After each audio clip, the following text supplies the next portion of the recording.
Now, the greatest radio shows of all time. Suspense. The Shadow Node. Washington calling David Harding, Counter Spy. Classic radio theater. The Great Gildersleeve. Fibber McGee and Molly. Dragnet. Gunsmoke. The Lone Ranger. Now, step back into a time machine with your host, Wyatt Cox. Good evening, friends of the Inner Sanctum. We go back to May 18th, 1954, an episode of Dragnet starring Jack Webb. And this episode is entitled The Big Help.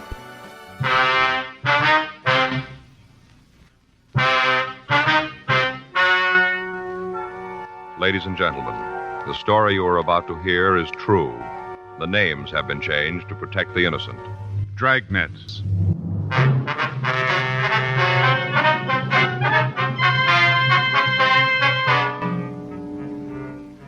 You're a detective sergeant. You're assigned a forgery detail. A group of check passers is working in your city. They've hit over 50 places of business. You have no lead to their true identity. They're still working. Your job, stop them.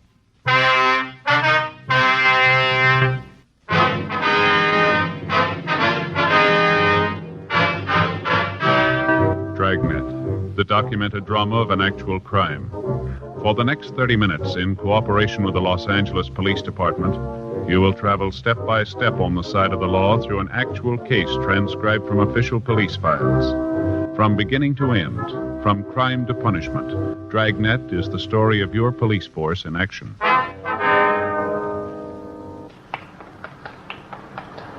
It was Wednesday, July 11th. It was warm in Los Angeles. We were working the day watch out of forgery detail. My partner's Frank Smith. The boss is Chief of Detectives Thad Brown. My name's Friday.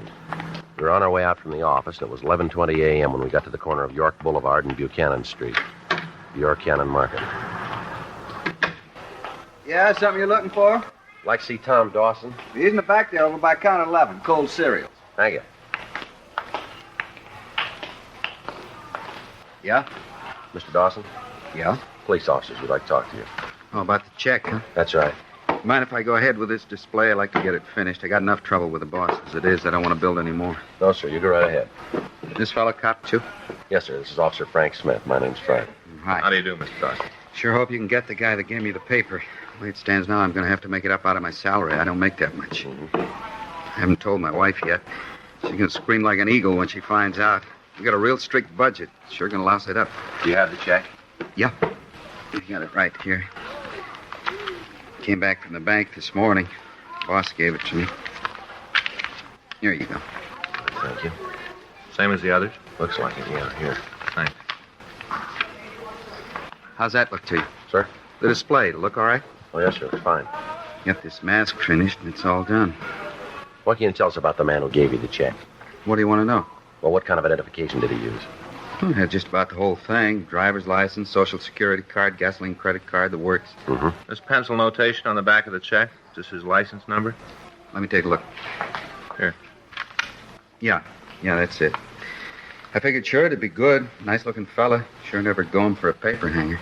Can you give us a description of him? Yeah, sure can. I got a good look at it.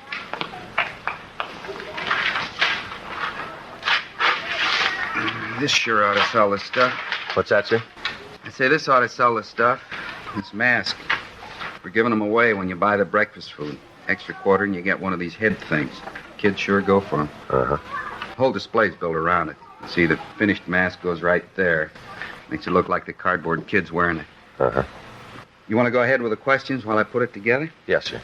Have you ever seen this man before? No. Of course, he might have been around. We do a pretty good business. Could have been in, I wouldn't have remembered. What'd he say to you? Just came in and bought some groceries. Must have been about $1.50 worth. Asked me to cash a check. I told him the manager'd have to okay it. Mm-hmm. Told him the manager wasn't here. He'd have to wait. Well, can't anyone else give the okay? Not supposed to. If we do and something goes wrong, we're stuck for it. I see. Guy told me he didn't have time. Said he was on his lunch hour and he had to get the groceries home. So I asked him if he had any identification. He said he did. Looked all right to me, so I cashed the check. Uh-huh. Oh, say, would you hold this mask for me while I get the rubber band around the top? Yeah, sure. Now, wait till I wind it around a couple of times. We put these things up high, but the kids still find a way to get them down. If they're not put together good, they don't last long. Uh-huh. That'll do it. Let's see. I guess this is what goes in next, the eyepiece. Take the eyepiece and put it inside the mask. Slip into notches Y and T. I guess that's C's. Did you look at the man's identification closely? How do you mean, close? Well, did you take a good look at it? Well, good enough to think it was all right to cash a check. It looked genuine, huh? Well, if it didn't, I wouldn't have gone for the money. I see. Was there anything about the man that'd make it easier for us to identify him? Not that I could see. He looked ordinary enough. Nothing special about him. Nothing that'd stand out. Oh, hold this a minute, will you, while I put the earpieces in? This here? Yeah. Thanks. I guess that's all there is. Put it up here on the top. And that does it. There. How's it look? It's fine. Huh. Kind of scary. Sure hope the boss likes it. Sure been on my back since that check came back. Seems like everything I do is wrong. Be glad when this day is over. Yes, sir. You want to give us that description now? Of the man who gave me the check? That's right. Sure. I'll do all I can to help. You think if you catch him, I'll be able to get the money back? Well, that's hard to say, sir. Sure hope so. $89.60. That's a lot of money. I hate to lose it. How much was that? $89.60. Yes, sir. Don't even want to think about what my wife's going to say. Liable to be pretty rough.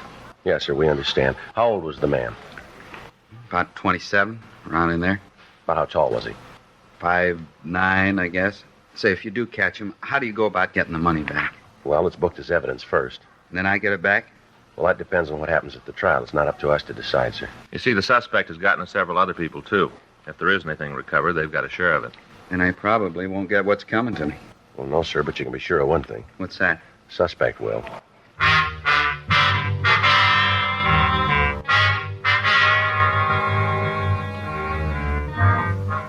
11:46 a.m. We got the complete description of the suspect, and we made arrangements for the victim to come down to the city hall and go through the mug books. The information on the driver's license was checked through R&I and the Department of Motor Vehicles, and we found it to be false. The first bad check had come to our attention on February 16th, 5 months previously. Between then and the present forgery, the gang had taken approximately $60,000 from businessmen in the Southland area. All attempts had been made to stop them. The checks cashed were all issued for the same amount, $91.10.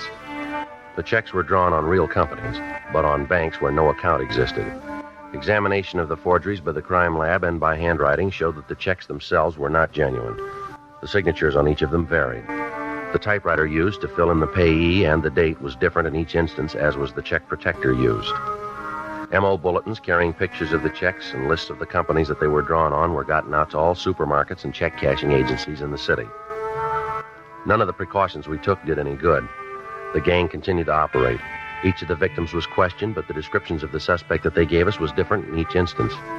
Examination of pictures of known check forgers using the same method of operation netted us nothing.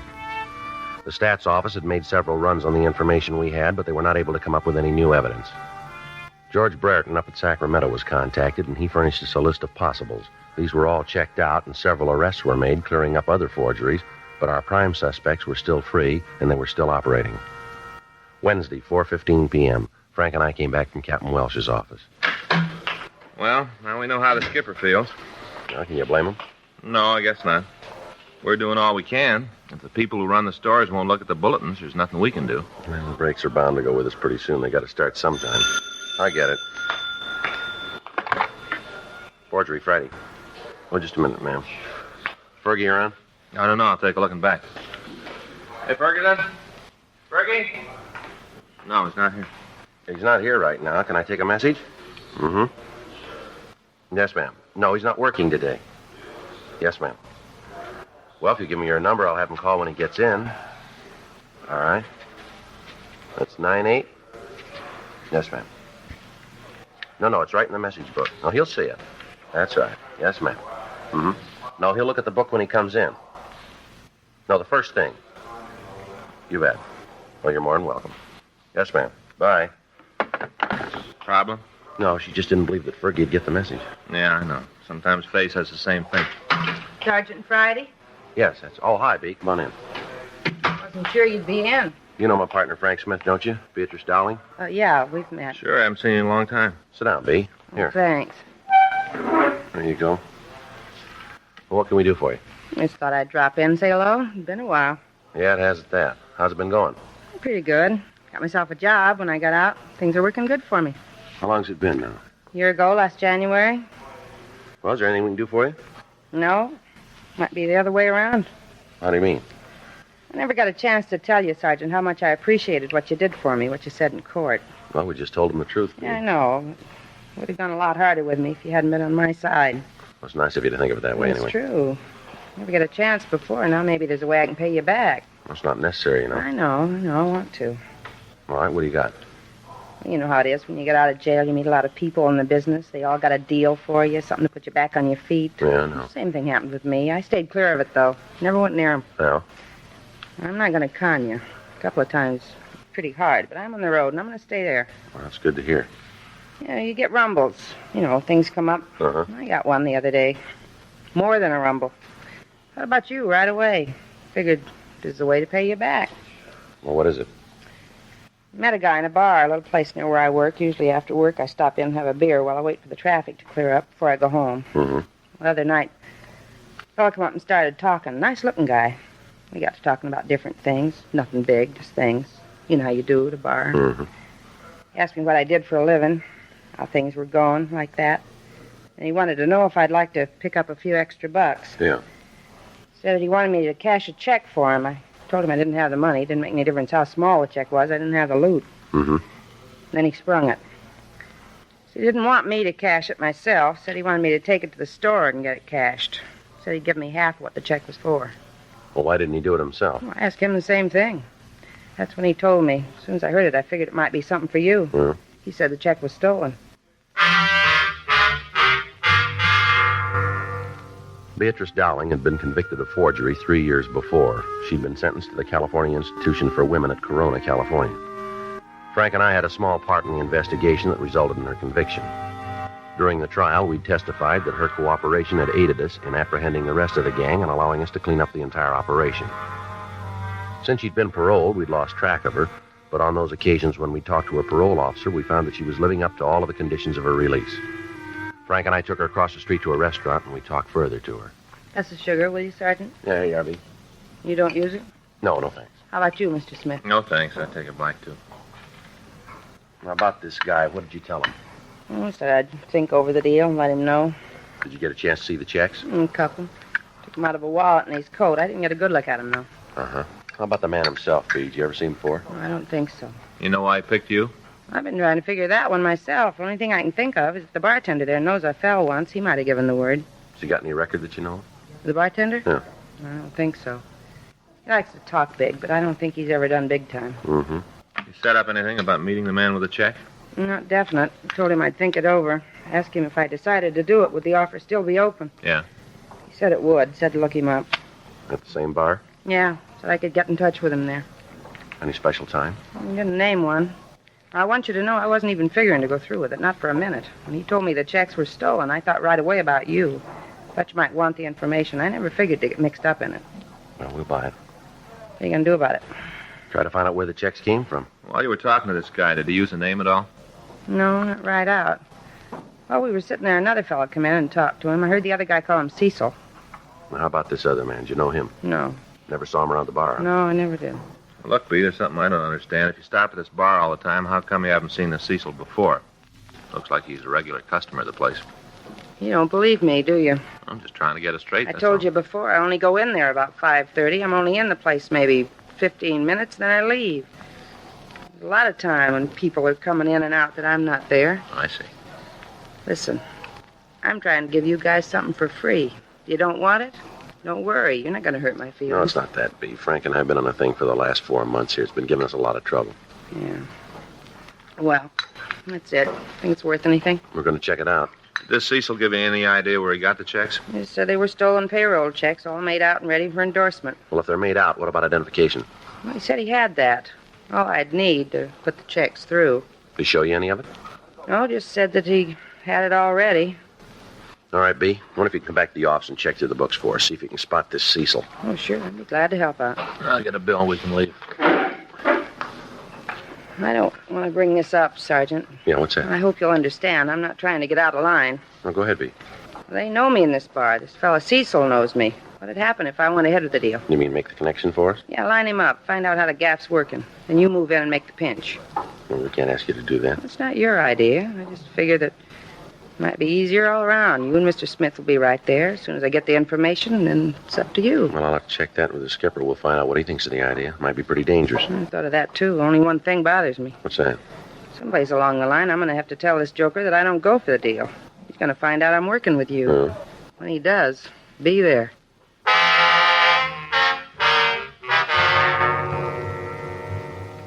We returned to the office and made arrangements to meet Beatrice Dowling the next day. Frank and I got the name and description of the bartender at the place where the Dowling woman said she'd been approached. We ran it through R&I, but we were not able to find a record for the man. The next morning, we met with Captain Welsh and told him of the idea. He agreed that it appeared to be the only way we had of stopping the suspect. We contacted Miss Dowling and made arrangements for her to be kept under constant surveillance. The same day, Thursday, July 12th, at 5:20 p.m., she entered the bar. Frank and I were parked down the street in our car. How about it? See the doorway? Well, all we can do now is wait. Yeah.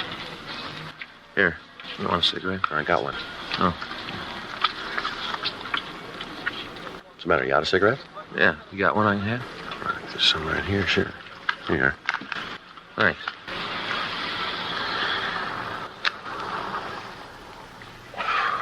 Boy, I'll sure be glad to get home. Well, Yeah. Fay and me had a big argument last night. is that right? What's the matter now? Oh, I came home, I guess about 7:30, around in there. Mm-hmm. Right after dinner, I got ready for bed. That's when I saw it. I should have known right from the start. Should have known what? Well, Fay fixed Swedish meatballs for dinner. Again, huh? Right then, I should have known. That's what had happened. You know, she always figures they'll soften me up so I won't mind. Well, what'd she buy this time? A new bedroom set. King-size bed, Joe. Mattress, springs, a couple of those new rubber pillows, you know, those bouncy, spongy Yeah, I ones. know what you... Well, I took one look at them, and naturally, the roof went off. You mean she bought the whole thing, huh? She refurnished the whole room. Cost a lot of money, didn't it? That's what I thought. I was pretty sore about it, too, and we had a few words. I guess it was pretty bad. Mm. Time I got calmed down, she was asleep. Then I saw the bill. Mm-hmm. Couldn't believe it. You wouldn't either, Joe. Yeah. It wasn't big at all. Is that right? Yeah. I sure slept good. Think I could make it, Joe. What's that? You know how I'm always talking about sleeping for a week? Yeah. Well, the way I slept last night, I think I could make it. You know something I'd sure like to try? Now, you're going to have to wait to try. Take a look down there. Huh? The bar. Beatrice is coming out.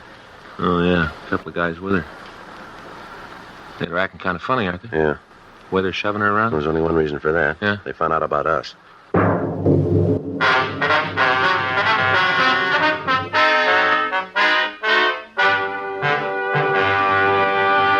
You are listening to Dragnet, the authentic story of your police force in action.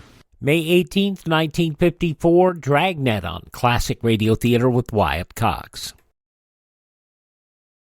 Let's see if they've got this one under control. May 18th, 1954, Dragnet on Classic Radio Theater with Wyatt Cox.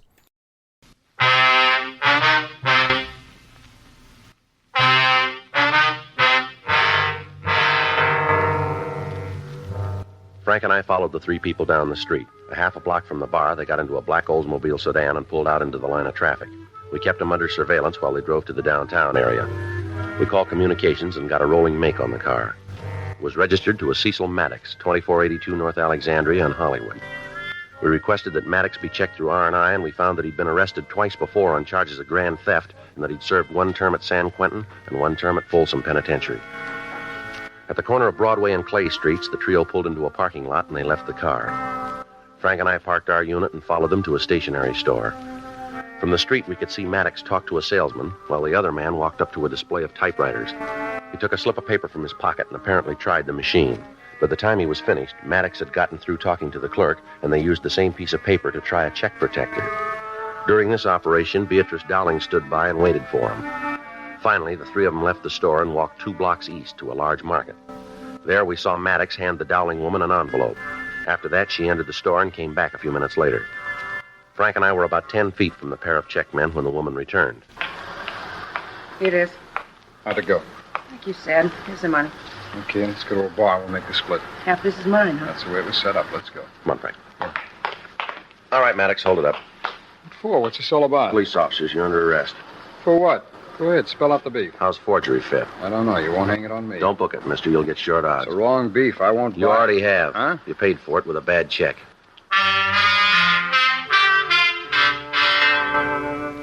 May 18th, 1954, Dragnet on Classic Radio Theater with Wyatt Cox. The conclusion follows these messages from your favorite radio station.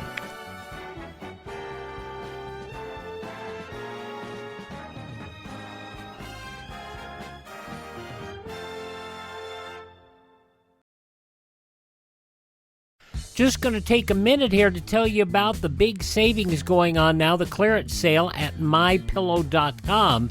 And you know, I've talked about how in my office I have a pair of my slippers, and they're really comfortable, and they're on clearance right now. The mypillow.com slippers, $25 a pair, limit 10.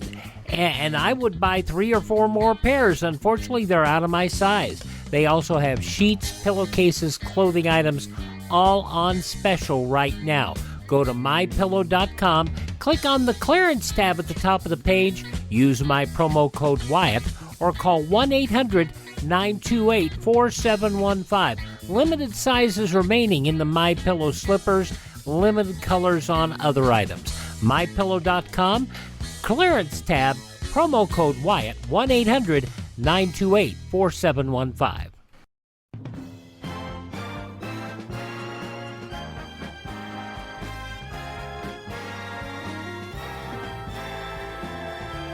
Now on Classic Radio Theater with Wyatt Cox, the conclusion of Dragnet, The Big Help, May 18th, 1954.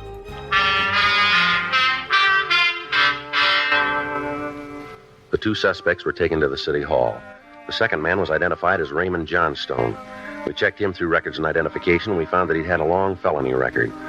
He'd served sentences in both San Quentin and Folsom, and from the record we found that he was in Folsom at the time Maddox was serving his term.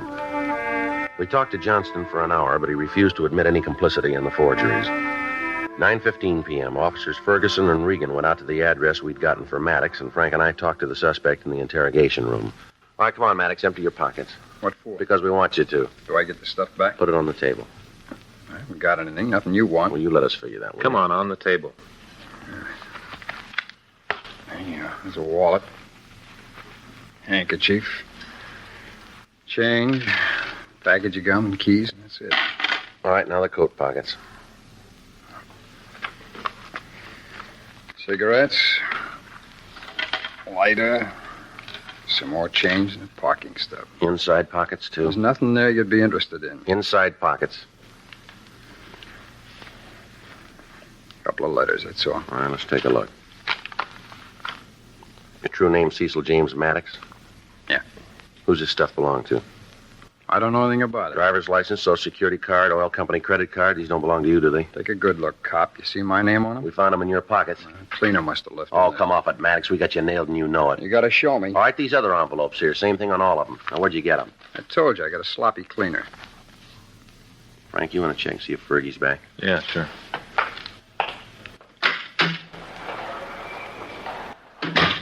You got any money in the wallet? Couple of bucks. Take it out. Sure. I'll give it to you. Keep it in your hands. Just give me the wallet. Yeah. You find anything interesting in there, and I'll split it with you. Yeah, sure. How about these checks? Where'd you get them? I forget. Well, you better start remembering, mister. I'm trying. It just isn't working out. It's pretty important that you do.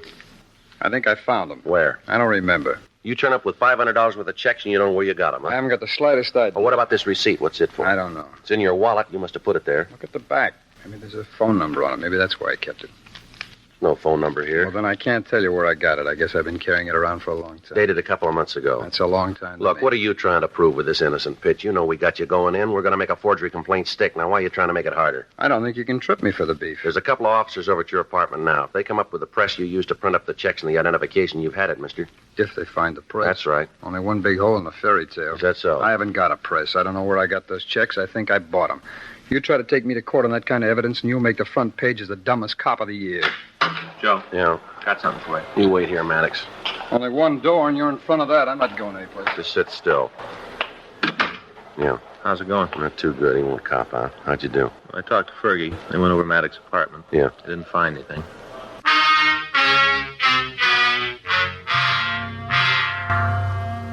We went back into the interrogation room and we talked to the suspect. He'd admit nothing. We talked to Raymond Johnstone, but he refused to cooperate with us. A thorough search was made of their car, but we failed to turn up anything new. We contacted the printer who'd made up the receipt blanks. He checked his records and he was able to give us the address of the place that had ordered them. Officers Ferguson, Reagan, Frank, and I drove out to the place. It was a cheap hotel located on East 7th. We checked with the desk clerk and showed him the receipt. He told us that 2 men answering the descriptions of the suspects had rented a room 2 months previously. He went on to say that there was a 3rd man with the pair and that he was in the room at the time. We asked about luggage, and the clerk said that the trio had moved in several large trunks. We got the room number, and while Ferguson and Regan covered the rear of the building, Frank and I went up to the room. Down this way. All right. Yeah.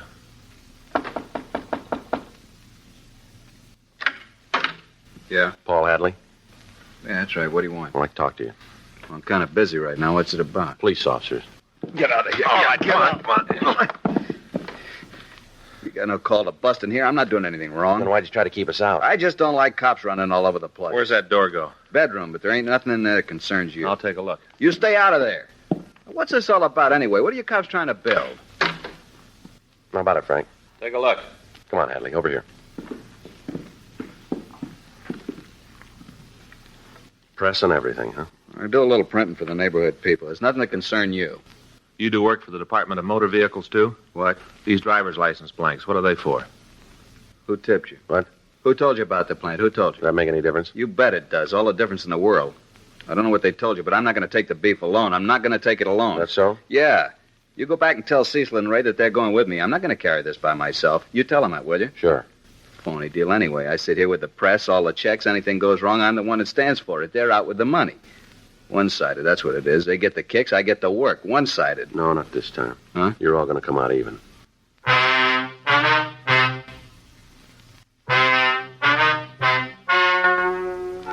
The story you've just heard is true. The names were changed to protect the innocent. On November 6th, the trial was held in Department 97, Superior Court of the State of California, in and for the County of Los Angeles. Cecil James Maddox, Raymond Richard Johnstone, and Paul Milton Hadley were tried and convicted on 18 counts of forgery. They received sentence as prescribed by law. Forgery is punishable by imprisonment in the county jail for not more than 1 year, or by imprisonment for not more than 14 years in the state penitentiary.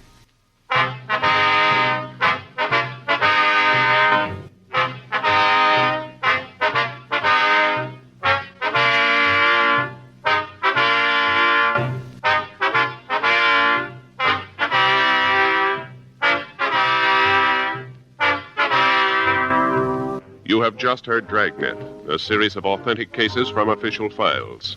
Technical advice comes from the Office of Chief of Police W.H. Parker, Los Angeles Police Department. Technical advisors, Captain Jack Donahoe, Sergeant Marty Wynn, Sergeant Vance Brasher. Heard tonight were Ben Alexander, Vic Perrin, Stacey Harris. Script by John Robinson. Music by Walter Schumann. Hal Gibney speaking. May 18th, 1954, Dragnet on Classic Radio Theater with Wyatt Cox. Classic Radio Theater with Wyatt Cox. The originator of the Beulah character was Marlon Hurt, a white guy who portrayed a black maid. Well, after Hurt passed away, the role went to Hattie McDaniel and then Amanda Randolph, and that's what you're going to hear today. A quarter-hour show from 7:15 p.m. Eastern Time, May 18th, 1954, The Beulah Show. Time for The Beulah Show, starring Amanda Randolph as Beulah, a gal who's as lively as a firecracker and a pretty good catch. But she can't find a man to strike the match. Yes, it's The Beulah Show, brought to you transcribed from Hollywood. Love that man.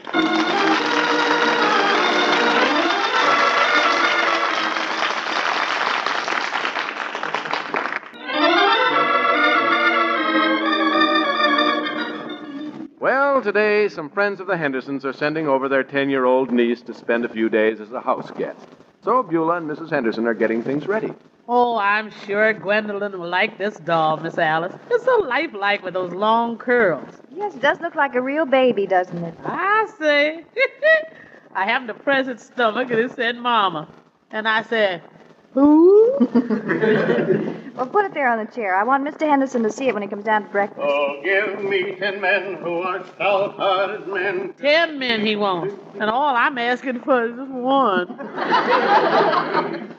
Good morning, Alice. Morning, dear. Morning, Mr. Harris. Morning, Beulah. Oh, well, look who's here. Hello, Gwendolyn. Gwendolyn? My, doesn't she have beautiful long curls, though? Oh, you're such a pretty little girl. Here, Honey, that's not Gwendolyn. That's a doll we bought for her. A doll? Yeah. Oh, I knew that all the time. Then maybe you better stop offering her orange juice. I'll get you coffee, Mr. Harris. Thank you, Beulah. Say, Alice. Yeah? All of this preparation for Gwendolyn is very nice, of course, but aren't you being a little unfair to Donnie? Why? What do you mean? Well, he's apt to feel sort of neglected. Oh. Don't you think? Well, yeah, I guess you're right, dear. Well, we'll fix a little treat for him, too. Let's see.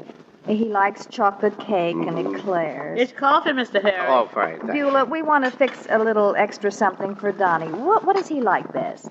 Angleworms. Well, he can't very well eat angleworms. Well, it wasn't long ago he was trying. Say, by the way, what happened to those pet angleworms he had? I don't know. They just disappeared. You know, I was getting kind of fond of the little tykes, too. As I remember, Harry, they disappeared the day you went fishing. Yeah, well, did you see the catch I brought home? Which would you rather have, worms or fish? The worms, they were bigger. What was that you said, Beulah? Oh, I said, I think for dinner we'll have liver. My favorite. Well, I have to go and get Gwendolyn now. And, Harry. Yeah. When she comes, try to put her at her ease, dear. Remember, she's only a 10-year-old child away from home. Why, now, don't you worry a bit about me. I understand children. Get down to their level of intelligence. That's the whole idea, you know. I'll read her one of those silly comic books that children love so much. Beulah, where is that comic book I got for Donnie? He threw it out. He threw it out? I hadn't finished it yet. Love that man.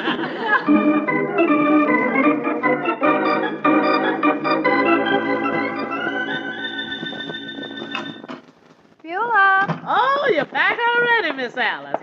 Oh, and you brought Gwendolyn with you. Yes, the maid's coming later. Gwendolyn, this is Beulah. Hiya, honey. Quite well, thank you.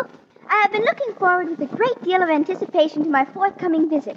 Well, ain't that cute? She memorized the speech. Oh, on the contrary, it was quite spontaneous.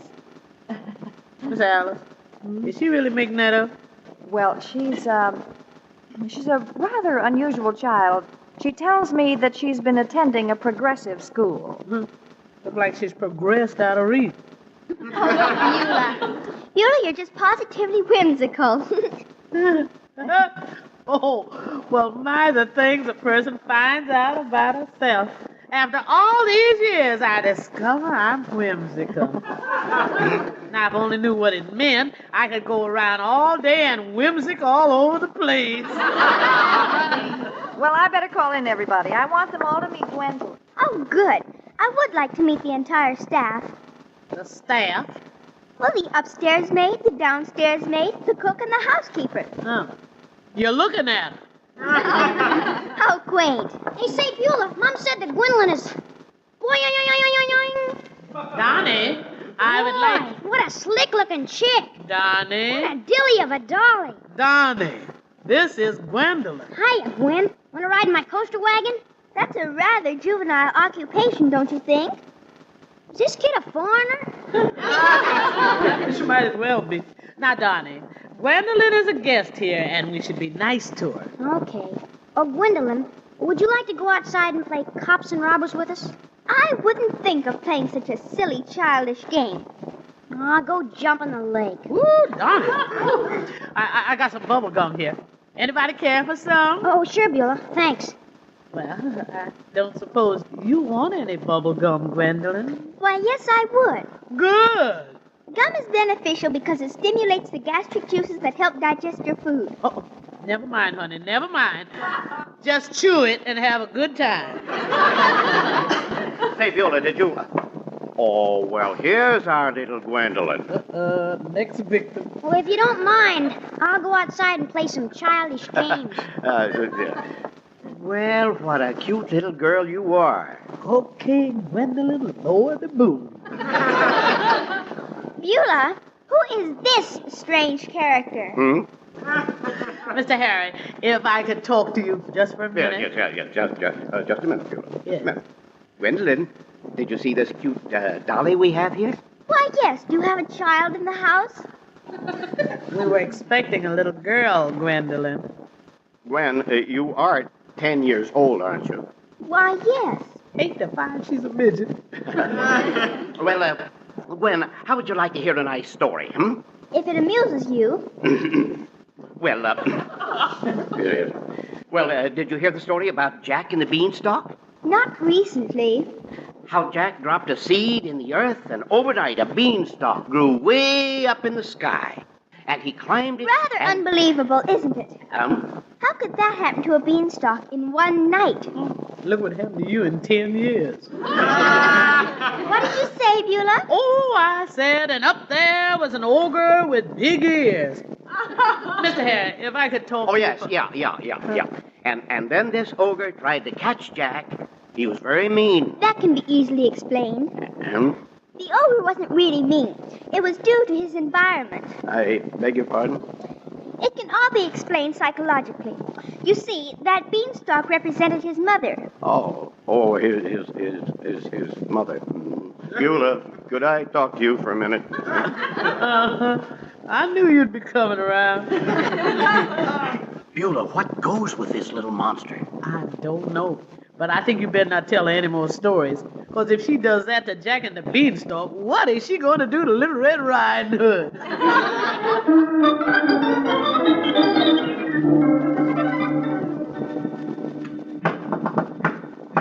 Come in. It's Bill, baby, your beautiful carpet in the living room of love.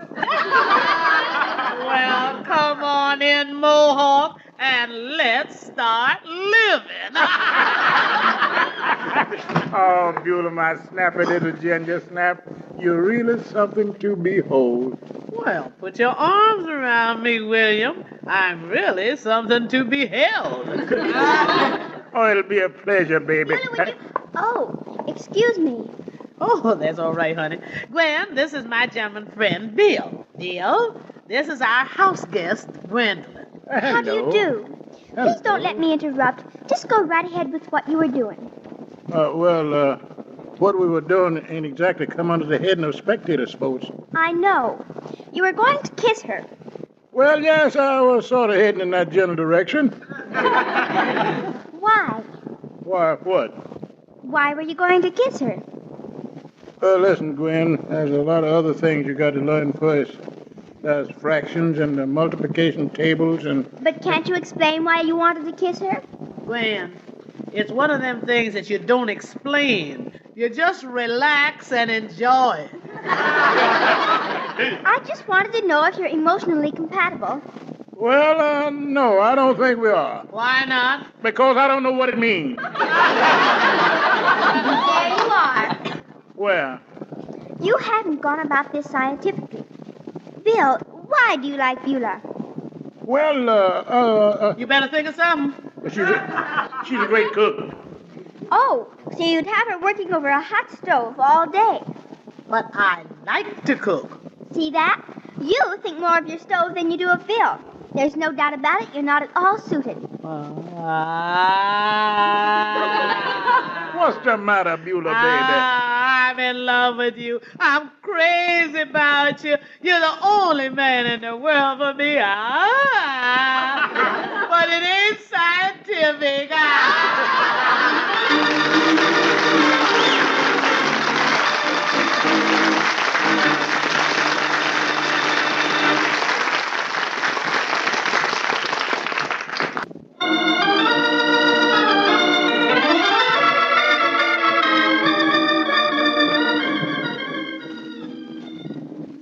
where's Gwendolyn gone, Beulah, baby? Uh-huh.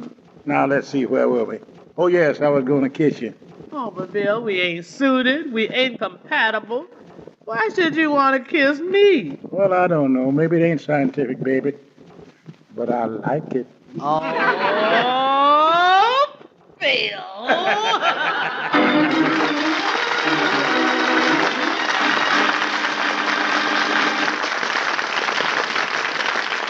The Beulah Show is produced and directed by Stephen Hadis and was written this week by Sal Sachs, Seaman Jacobs, and Lee Carson. Music is by Gordon Kibbe. The part of Harry Henderson is played by Hugh Studebaker, Alice by Mary Jane Croft, Bill by Ernest Whitman, Donnie by Sammy Ogg, Gwendolyn by Issa Ashdown, and Beulah, of course, by Amanda Randolph. This is Johnny Jacobs speaking. Amanda Randolph holds the distinction of being the first African-American woman to star in a regularly scheduled network television program, Dumont's The Laytons. And here she continued working, and she got checks that cleared working with CBS. So there you go. From originally broadcast on May 18th, 1954, The Beulah Show on Classic Radio Theater with Wyatt Cox. Thank you so much for making us a part of your day. Thank this radio station. Support their advertisers, would you please? Visit my webpage, classicradio.stream. There you can stream our shows, learn about building a classic radio collection of your own. You can contact me there, find our social media links, and if you have a mind to, you can buy me a copy. That helps us acquire additional classic radio collections and helps us maintain our distribution channels. That's at classicradio.stream, classicradio.stream. Thanks for tuning in. Tell all your friends the greatest radio shows of all time are right here at this spot on the dial. Classic Radio Theater with Wyatt Cox on your favorite station.